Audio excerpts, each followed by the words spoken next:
আচ্ছা, তোমরা দেখতে পাচ্ছ যে এই বাক্যটিকে ন্যারেশন চেঞ্জ করতে হবে।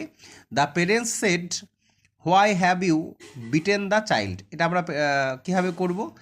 যখনই দেখবা যে লাস্টে জিজ্ঞাসা চিহ্ন আছে, তাহলে এখানে সেড বা সেড্ডোর জায়গায় কিন্তু আক্সড হয়। তাহলে দ্য পেরেন্টস লিখে দিলাম। তারপরে যে ডব্লিউএস ওয়ার্ডটা আছে, এই ডব্লিউএস ওয়ার্ড থাকলে কিন্তু ডব্লিউএস ওয়ার্ডটাই বসে যায়। আর হ্যাভ থাকলে কিন্তু কী হবে? হ্যাড হয়, তাই তো? কিন্তু নিয়ম হচ্ছে যে ডব্লিউএস ওয়ার্ডের পরে কি বসবে? ডব্লিউএস ওয়ার্ডের পরেই সাবজেক্ট ইউ বসবে। এটা মনে রাখবা, মানে ডব্লিউএস ওয়ার্ড প্লাস সাবজেক্ট, এটা মনে রাখবা। অনেকে বুঝতে পারে না যে ডব্লিউএস ওয়ার্ডের পরে কী বসবে। তাহলে ডব্লিউএস ওয়ার্ড তারপরে সাবজেক্ট। এখানে হ্যাড কেন হলো? কারণ এটা হ্যাভ আছে, যেহেতু এটা পাস্ট টেন্স, তাই এটাকেও পাস্ট টেনে দিতে হবে। হ্যাভের পাস্ট টেন্স হ্যাড হয়, আর হ্যাডের পরে ভার্বের 3 নম্বর বসে।